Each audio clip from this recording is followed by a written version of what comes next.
हम सभी अध्यात्म के राही हैं। इसमें कोई शंका नहीं है। और अपना अपना जीवन हम सब जी ही रहे हैं। बात सिर्फ इतनी सी है कि अभी तक पूरी तरीके से देहपरायण जीवन ही जी रहे थे। अब चूंकि मैं सतमार्ग का राही हूं, इसलिए जो देहपरायण जीवन जीने का पल्ला है, वो पलड़ा कम होना चाहिए और आत्मपरायण जीवन जीने की दिशा और ज्यादा होनी चाहिए। जिसे कहते हैं एक रेशो, हमारा आत्मपरायण जीवन जीने का ज्यादा होना चाहिए और देहपरायण जीवन जीने का रेशो कम होना चाहिए। ये बात बिल्कुल पक्की है कि देहपरायण जीवन जीने के लिए जिन चीजों की हमें जरूरत होती है, उनका हमें भली भांति पता है। परंतु हमारे गुरुदेव ये जानते हुए कि असली सुख, असली खुशी इस संसार से होकर नहीं जाती और आत्मपरायण जीवन जीने में ही है, इसलिए इन सांसारिक सुख सुविधाओं को छोड़कर वो हमें समझाने का प्रयास कर रहे हैं कि समय ही जीवन है। आज का विषय लिया है कि समय ही जीवन है। हम सभी ने अक्सर सुना है कि जल ही जीवन है। जगह जगह लिखा भी होता है, पढ़ने में अक्सर आया है, कोई कह देता है बातों बातों में कि जल ही जीवन है। यह बात सोचें तो सत्य भी है, क्योंकि यदि जल का अभाव हुआ तब हमारी दैनिक दिनचर्या रुक जाएगी। वह शारीरिक या सामाजिक जीवन अस्त व्यस्त हो जाएगा। वह संसार में रह पाना लगभग असंभव सा हो जाएगा। परंतु सोचने की बात यह है कि जब जल पर्याप्त मात्रा में उपलब्ध होता है, क्या तब यह ख्याल आता है कि जल ही जीवन है? उत्तर है नहीं। तब इस बात का ख्याल नहीं आता जब ये जल हमें पर्याप्त मात्रा में उपलब्ध होता है।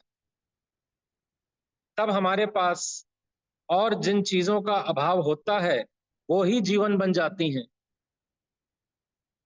क्योंकि हमारा जीवन पूर्ण रूप से देहपरायण ही है, इसलिए यह शरीर जिन 5 तत्वों का बना हुआ है, वो सब ही हमारे लिए जीवन है। वायु, अग्नि, जल, पृथ्वी व आकाश, इनमें से ऐसा कौन सा तत्व है जिसके बगैर सांसारिक जीवन संभव है? वायु हमें ऑक्सीजन प्रदान कर रही है, जिससे श्वास आ रही है व जा रही है। एक बार को जल के बगैर कुछ समय व्यतीत किया जा सकता है, परंतु वायु के बगैर तो कुछ क्षण की कल्पना भी भयभीत कर देती है। तो कहा जा सकता है कि वायु ही जीवन है। ऐसे ही अग्नि या ताप सूर्य से प्राप्त हो रहा है। यदि सूर्य न हो तो सारी वनस्पति नष्ट हो जाएगी। चारों ओर अंधकार ही अंधकार होगा। तब क्या अग्नि या सूर्य जीवन से कम हुआ? तब ऐसे में यह भी कहा जा सकता है कि अग्नि ही जीवन है।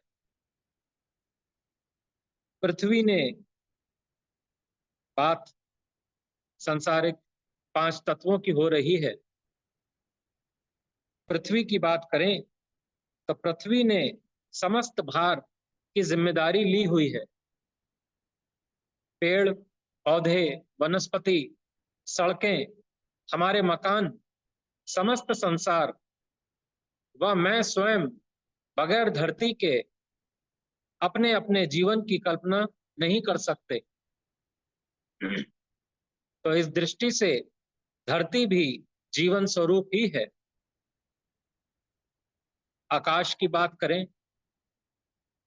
एक समस्त संसार की छत समझ लीजिए। जिस प्रकार हमारे मकान में एक छत होती है, उसी प्रकार इस पूरे संसार की एक छत इस आकाश को समझ लेना ही होगा। आकाश ने सभी ग्रहों, सूर्य, चंद्रमा, तारे, बादल, सबको आश्रय दिया हुआ है और इन सभी पर हमारा जीवन निर्भर करता है। तब इस दृष्टि से आकाश भी जीवन ही हुआ।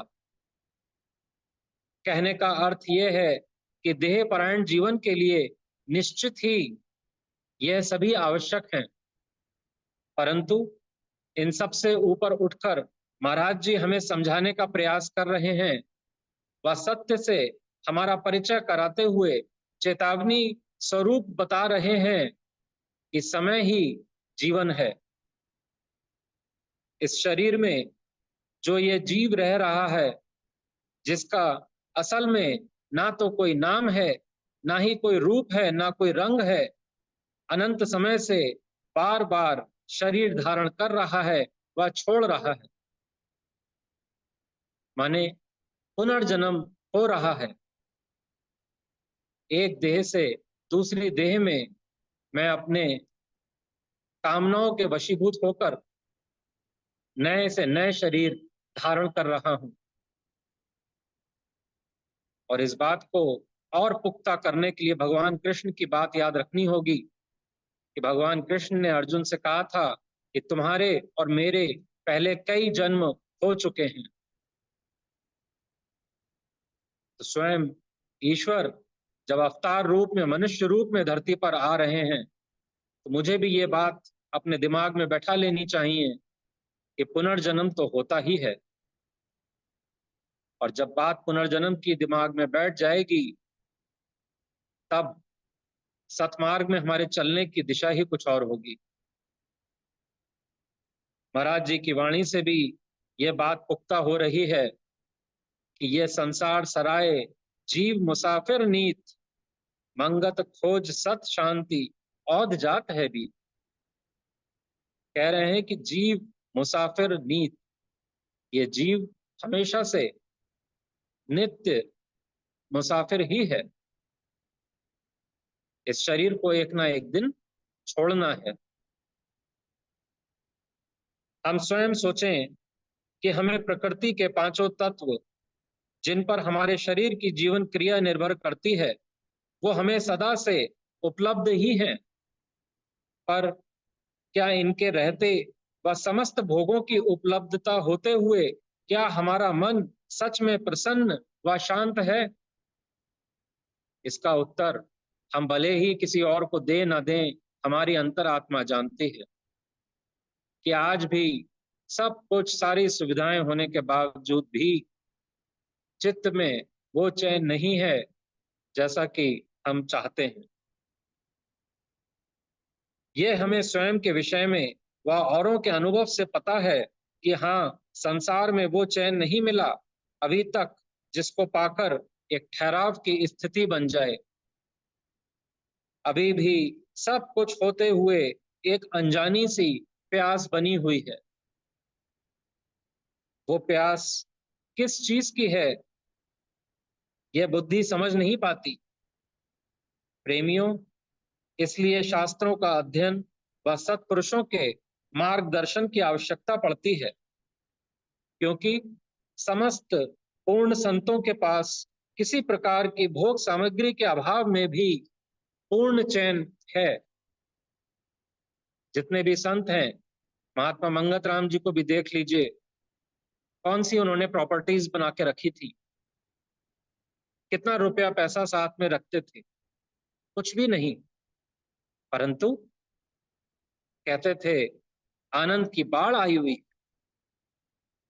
कौन सा वो चैन, कौन सी वो खुशी है जिसकी तरफ सत्पुरुष हमारा ध्यान एक केंद्रित करने की कोशिश कर रहे हैं। और हमारी बुद्धि ऐसी हो चुकी है कि समझ में नहीं आ रही।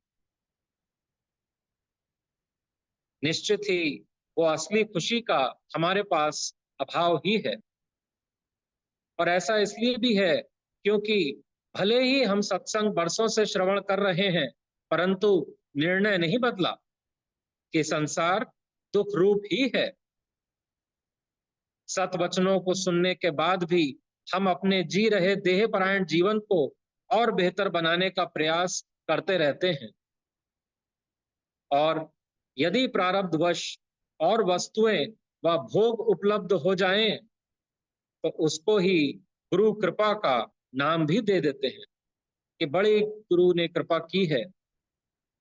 गुरु कृपा का चैप्टर खोल के जब पढ़ेंगे तब समझ में आएगा कि असली गुरु कृपा का क्या अर्थ है।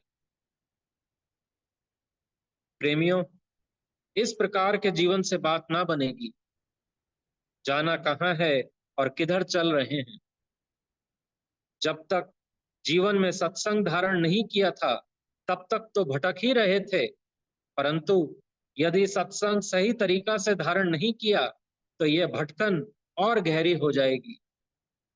इसलिए एक एक वचन का बारीकी से मनन करना होगा, जिससे हम कुछ का कुछ ना समझ बैठें। सत्संग हमें बता रहा है कि आत्मपरायण जीवन जीना है। ऐसे में एक गंभीर सतमार्गी अपने सुखों के विषय में ज्यादा ना सोचकर अब औरों के दुख कैसे ज्यादा से ज्यादा दूर हो सकें, यह उसका लक्ष्य बनता चला जाता है। भूल जाता है अपने सुखों को, भले ही किसी से मनमुटाव भी क्यों ना हो। जो आपके प्रतिकूल व्यक्ति चल रहे हों, उनके लिए भी उसको ये लगता है कि ज्यादा से ज्यादा सेवा कर दूं। संसारी इसके उलट चलते हैं। सतमार्ग में जो आपके प्रतिकूल जो लोग चल रहे हैं, सत्संग एक ऐसी औषधि है, एक ऐसी जबरदस्त अनमोल चीज है, जहां पर जो हमारे प्रतिद्वंदी भी हैं, वो भी हमारे से प्रेम धीरे धीरे करके करने लग जाते हैं। इसलिए प्रेमियों, यह समझना होगा व याद भी रखना होगा कि समय ही जीवन है। क्योंकि जीवन का हर एक क्षण, दिन, महीने, साल गुजरते जा रहे हैं। और महाराज जी के पूरे लिटरेचर में नित्य हरि चर्चा, हरि के ध्यान व हरि के लिए ही जीवन जीने की हिदायत दी हुई है, जिसमें इस जीव का असली कल्याण छिपा हुआ है। क्योंकि जिस पल यह देह शांत होगी, उसी पल नई देह मिल जानी है। और जिस प्रकार यह जीवन घोर दुख या कष्टों में जिया, ऐसे ही नए शरीर में भी कष्ट सहना होगा। इसलिए इस दुख भरे संसार में बार बार आना ना पड़े, इसके लिए अपने अपने समय का सदुपयोग आध्यात्मिक उन्नति के लिए करना होगा। जितना जितना समय का बेहतर इस्तेमाल कर लिया, उतना उतना आध्यात्मिक लक्ष्य से निकटता बढ़ती जाएगी। वह सांसारिक आवागमन बंद होगा और फिर गर्भ नहीं आना पड़ेगा। जीव का असली जीवन देह परायण होने में नहीं, आत्मपरायण होने में है। क्योंकि देह का नाश निश्चित है, वह जीव या ईश्वर सदा से अमर है। सभी को 24 घंटे का समय ही मिला है। मानुष चोले में प्राप्त विवेक बुद्धि की बुद्धिमता यही है कि इस 24 घंटे में क्या क्या मैं ऐसा करूं जिससे मेरे ईश्वर खुश हों व उनसे नजदीकी बढ़े। हम स्वयं सोचें कि क्या मेरा दिन भर का लाइफ स्टाइल इस प्रकार का है कि ईश्वर मुझसे खुश हो रहे हैं या नहीं। इस बात का तो तुरंत पता चल जाता है।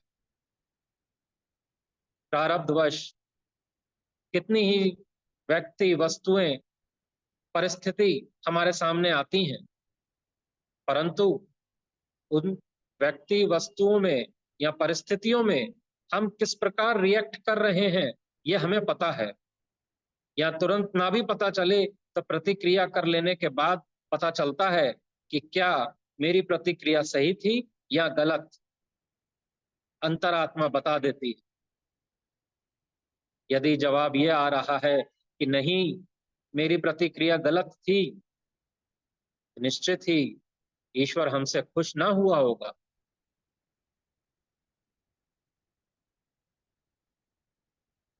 हमें कभी कभी लगता है कि 2 वक्त का सिमरन कर लिया, थोड़ा स्वाध्याय कर लिया, थोड़ी सेवा कर ली, हफ्ते में एक बार सत्संग चले गए, इससे ही हमारे सतमार्ग का लक्ष्य पूरा हो जाएगा। यदि हम ऐसा सोचते हैं तो निश्चित ही अभी भी हम भ्रम में ही हैं। हमें दिन भर में देखना होगा कि कैसी वाणी का हम उपयोग करते हैं। अपने घर वालों से व अपने कार्य क्षेत्र में व समाज में सबसे हमारा व्यवहार कैसा है। खाली समय में दूषित विचार घेर रहे हैं या सात्विक विचार आ रहे हैं। सत्पुरुषों के वचनों के अनुसार कहाँ कहाँ जीवन यापन करने में कमी बेशी बनी हुई है। जो हमारे मन प्रतिकूल लोग थे, उन्हें हम कितना अपना बना पाए। पांचों विकारों में कमी आ रही है या ये 5 विकार और बढ़ रहे हैं। संसार की गैर जरूरी चीजों का त्याग करने पर उन चीजों का बार बार ध्यान तो नहीं आ रहा कि अरे, मैंने इस फला चीज का त्याग कर दिया, देखो मैं कितना बड़ा त्यागी हूं। इन सभी बातों का ध्यान रखना जरूरी है। जिस प्रकार हम बाजार से बहुत सारी खाने पीने की चीजें लाते हैं और उन पर 2 तारीखें पड़ी होती हैं, मैन्युफैक्चरिंग डेट और एक एक्सपायरी डेट। हमारी बुद्धिमत्ता ये होती है कि चीज के एक्सपायरी डेट होने से पहले उस पदार्थ का बेहतर इस्तेमाल कर लिया जाए। ठीक वैसे ही हमें भी अपनी अपनी जन्म तिथि का तो पता है, परंतु इस शरीर की एक्सपायरी डेट का हमें कुछ नहीं पता। इसलिए इस शरीर की एक्सपायरी डेट आने से पहले समय का इस्तेमाल असली कार्य के लिए करना होगा। उस असली ईश्वरीय कार्य के फल का अनुभव शरीर रहते हुए तो होता ही है, वह इस शरीर के शांत होने के बाद भी इस जीव के साथ ही रहता है। इसलिए जो चीज शरीर के ना होने पर भी साथ होगी, तो समय का बेहतरीन इस्तेमाल नश्वर संसार या नश्वर शरीर के लिए क्यों करूं। सतमार्गी के लिए समय ही जीवन होता है, क्योंकि अंत वेले क्या होना है, अब इसका चिट्ठा उसके सामने ठीक प्रकार से खुल चुका होता है। बड़े अभागे हैं वो लोग जिन्हें सत्संग में रुचि नहीं है, और तो और सत्संग या सत्पुरुषों का अपमान करने से भी नहीं चूकते, क्योंकि एक तो उन्हें जिंदगी की सही समझ प्राप्त नहीं हो पाती। मनमुखी जीवन बिताते हुए समय व ये अनमोल मानुष तन भी एक समय ऐसे ही खो बैठते हैं। वह अपना मार्ग अनायास ही और लंबा कर लेते हैं। ऐसों के लिए ही महाराज जी ने वाणी में लिखा, विवेकहीन जो मानुष होई, पशु समान जीवन सो खोई। बड़ी ईश्वर की कृपा हुई जो हम महाराज जी के मार्ग, बताए हुए मार्ग पर आ गए हैं। संत कबीरदास जी का भी एक बड़ा प्रचलित दोहा है समय पर। उन्होंने कहा कि काल करे सो आज कर, आज करे सो अब, पल में परलय होएगी, पहुरी करेगा कब। अब एक आम संसारी बड़ा ही चतुर होता है, इन दोहों को भी संसारिक कार्य हेतु ही इस्तेमाल कर लेते हैं और फिर कहते हैं कि हाँ, हम भी धार्मिक हैं। याद रखना होगा, संतों के वचन सांसारिक उन्नति के लिए नहीं, आध्यात्मिक उन्नति के लिए होते हैं। जिस कार्य की बात उपर्युक्त दोहे में की जा रही है, वहां निष्काम कार्य करने की बात हो रही है कि समय रहते जितनी निष्कामता धारण कर लो वो अच्छा है, क्योंकि समय क्षण भंगुर है और अगले ही पल कुछ भी संभव है। हो सकता है पारिवारिक दिक्कतें कुछ ऐसी आ जाएं कि सत्संग, स्वाध्याय, सिमरन तक का समय ना मिल सके। आज इन चीजों का समय मिला हुआ है, तो इसका बेस्ट से बेस्ट इस्तेमाल करना जरूरी है। सतमार्ग में गंभीरता से चलने वाले जीव को भी सांसारिक भोग पदार्थ व पांचों विकार तंग करते रहते हैं। वह चूंकि कई जन्मों से देहपरायण जीवन जीने के कारण अक्सर भोगों की याद भी बनाती है। तब ऐसे में ऐसा जीव इन भोग पदार्थों व विकारों को भी आध्यात्मिक उन्नति कैसे बेहतर हो सके, मर्यादा में इस्तेमाल करना भी सीखता जाता है। सत्संग हमें युक्ति देता है कि कैसे होशियारी से इन पांचों विकारों से बचे भी रहें और अपना काम भी हो जाए, कि सांप भी मर जाए और लाठी भी न टूटे। पांचों विकार समय समय पर अपना सर उठाएंगे, परंतु वो इन्हें उपकरण की भांति इस्तेमाल करके अंदर से निरासक्त रहता है कि भोग पदार्थ की वस्तुएं मिल गई तो ठीक, नहीं मिली तो भी ठीक। अपने 24 घंटे के समय को कब कैसी दिशा देनी है, यह कला सीखते हुए असली जीवन, जो कि जीव की सही जीवन यात्रा है, व्यतीत करता है। यह शरीर रहे या ना रहे, संसार जैसा चल रहा है, जैसा चलना होगा, यह ऐसे ही चलता रहेगा। परंतु इस शरीर में रह रहे जीव के लिए एक एक पल कीमती है, क्योंकि सदाचारी या सतोगुणी स्वभाव संस्कार बनाना एक दिन का खेल नहीं, ना ही यह कोई बच्चों वाला खेल है।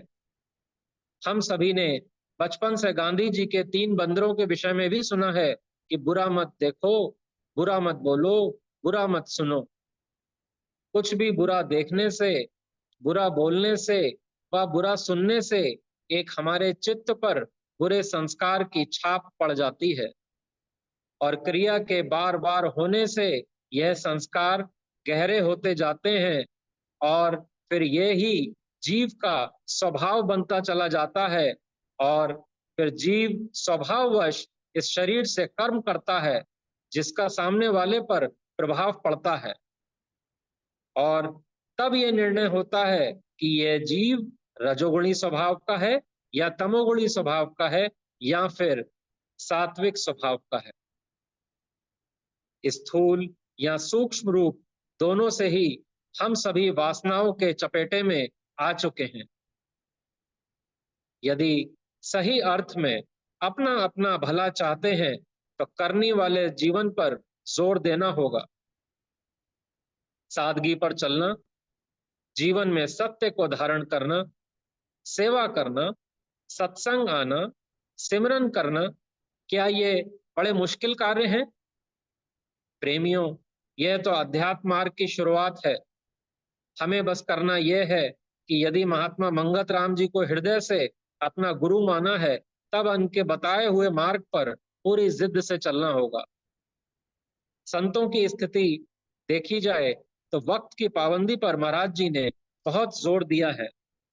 एक दृष्टांत आपके समक्ष रख रहा हूं कि देहरादून में राजपुर के पास केला घाट में नदी के किनारे महाराज जी विराजमान थे। दास भी उनके दर्शन के लिए वहां गया। ये भीमसेन ओबराय जी के संदर्भ में है, जो कि यादगार पल में से लिया गया है। तो दास ने देखा कि रात्रि के लगभग 11 बजे थोड़ी सी देर आराम करके 12 बजे के आसपास जंगल में जाकर समाधिस्थ हो जाते थे। दिन भर वह उपस्थित होने वाले प्रेमियों की शंका समाधान करते रहते थे। दास के मन में एक विचार उठा। तभी महाराज जी से यह प्रश्न किया कि महाराज जी, आपका टेंट तो बड़े ही एकांत स्थान में लगा है, रात्रि को इसी टेंट में भजन कर लिया करें, बाहर जाने की क्या आवश्यकता है। इस पर महाराज जी ने फरमाया, प्रेमियों, इनके लिए तो टेंट के अंदर और बाहर एक जैसा ही है, लेकिन प्रेमियों के लिए इनको ऐसा करना पड़ता है। तमाम जीवन भर इनका ऐसा ही प्रोग्राम रहा है। धन्य है ऐसे सत्पुरुष जिनका आदर्श जीवन संसार के हित के लिए होता है और जिनके वास्ते वे अपनी सुख सुविधाओं का भी त्याग कर देते हैं। गुरुदेव के जीवन में समय की पाबंदी भी बड़ी जबरदस्त देखी। वह प्रायः इसका वर्णन अपने प्रवचनों में किया करते थे।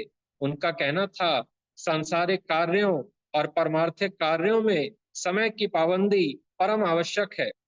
जो प्राणी समय का पाबंद नहीं, वह जीवन में उन्नति नहीं कर सकता। हम स्वयं सोचें कि हम अपने रोज के जो कार्य करते हैं, ऑफिस में हैं, वर्किंग प्लेस में हैं, बिजनेस कर रहे हैं, कुछ सामान बेच रहे हैं, एक टाइम निश्चित है कि हाँ साहब, इसके बाद तक काम नहीं करना है, परंतु ग्राहक आ गया तो मना नहीं कर पाते। कह देते हैं कि अरे बड़ी उसको दिक्कत थी भाई, देना पड़ गया। और सूक्ष्म रूप से विचार करें तो कहीं ना कहीं अपना ही स्वार्थ था।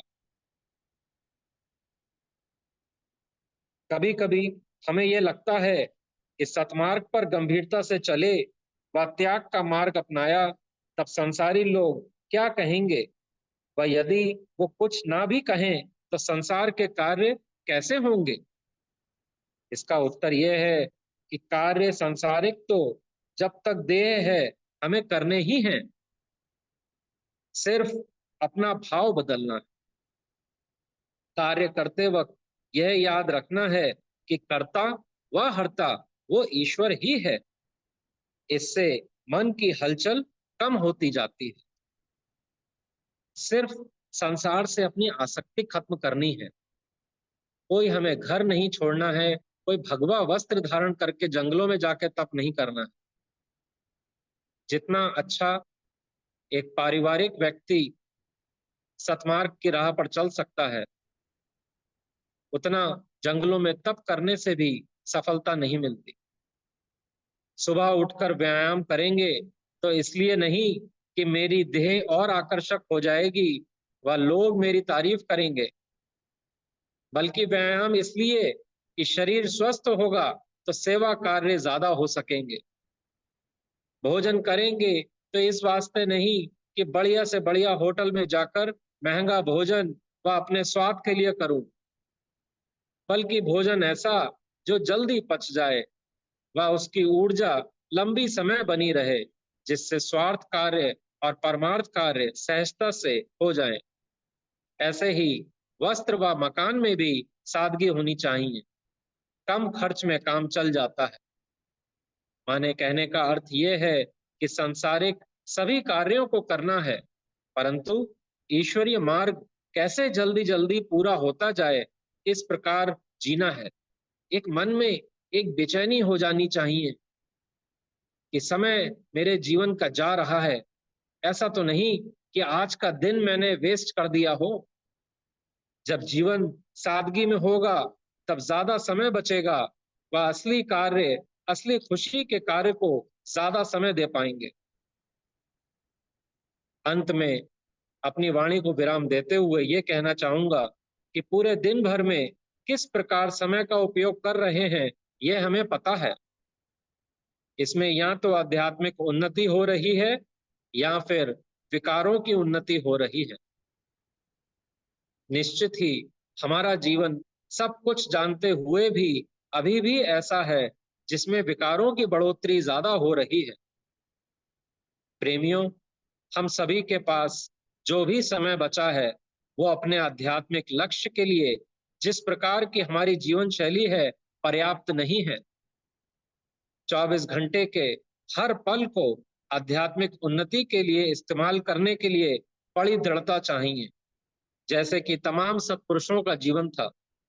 हमारे स्वयं के विकार व ये संसार बार बार अवरोध पैदा करेंगे, परंतु जितनी बार गिरे उससे दोगुनी ऊर्जा से फिर डटकर अध्यात्म मार्ग पर चलने का प्रयास करना होगा।